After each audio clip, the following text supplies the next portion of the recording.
इस वक्त पूरे कुवैत में इंडियन एम्बेसडर को निकालने की मुहिम जोर पकड़ती जा रही है। भारतीय सफीर को कुवैत से निकालने का मुतालबा जोर पकड़ता जा रहा है। कुवैत की सरजमीन पर हिंदुत्व के खिलाफ बड़ा एक्शन शुरू हो चुका है।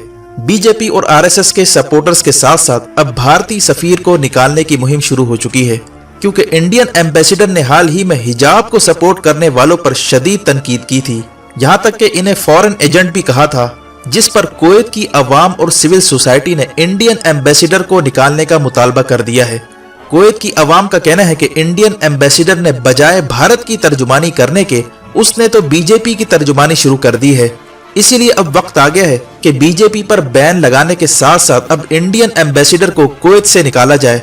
कुवैत की अवाम इस वक्त सरापा एहतजाज बन चुकी है और एक्सपेल इंडियन एम्बेसडर के नाम से कुवैत में ट्रेन चलाया जा रहा है और अरबी जबान में तर्दुस सफीर अल हिंदी के नाम से भी ट्रेन चलाया जा रहा है, जिसका मतलब है कि भारतीय सफीर को कुवैत से निकाला जाए। ये शख्स हिंदुत्व का सपोर्टर है, ये हिंदुत्व के लिए काम करता है। हम इसे मजीद बर्दाश्त नहीं करेंगे, क्योंकि हिंदुत्व के सपोर्टर्स का कुवैत में रहना ये कुवैत की अवाम के मफादात के शदीद खिलाफ है। कुवैत की अवाम का कहना है कि जिस तरह हिंदुत्व के लोग भारत में नफरत फैला रहे हैं और अमन को दांव पर लगा रहे हैं, इसी तरह कुवैत में भी हालात खराब हो सकते हैं। इससे पहले कि कुवैत में हालात खराब हो, तमाम हिंदुत्व तंजीमों और इनके सपोर्टर्स को निकाल बाहर किया जाए और इंडियन एम्बेसडर को कुवैत से निकाल कर इंडिया को नो मोर हिंदुत्व का मैसेज दिया जाए। हम नफरत के इस धंधे को नहीं चलने देंगे। कुवैत की सरजमीन को अब हिंदुत्व से पाक किया जाएगा। इंडियन एम्बेसडर को कुवैत से निकालने की बड़ी वजह एक ऐसी ट्वीट को भी करार दिया जा रहा है जो उसने हाल ही में हिंदुत्व को डिफेंड करने के लिए की थी। वाज़ेह है कि हाल ही में कांग्रेस से ताल्लुक रखने वाले पॉलिटिशियन शशि थरूर ने एक कुवैती लॉयर की पोस्ट शेयर की थी और कहा था कि मोदी की पॉलिसियों की वजह से अब इंडिया को नुकसान होने जा रहा है। इंडिया में बढ़ते हुए इस्लामोफोबिया के खिलाफ गल्फ ममालिक में शदीद इज़्तिराब फैल रहा है। लेकिन कुवैत में इंडियन एम्बेसी ने शशि थरूर को ट्विटर पर जवाब देते हुए कहा कि हमें अफसोस है कि आप एंटी इंडिया ट्वीट कर रहे हैं और जिस शख्स की पोस्ट आपने शेयर की वो तो पाकिस्तानी एजेंट है जो इंडिया के खिलाफ काम करता है। जिस पर कुवैत के लॉयर ने शदीद गम और गुस्से का इजहार किया। यानी एक तो मुसलमानों के हिजाब खींचे जा रहे हैं, बजाय उसको कंडेम करने के इंडिया का सफीर हिंदुत्व को डिफेंड कर रहा है।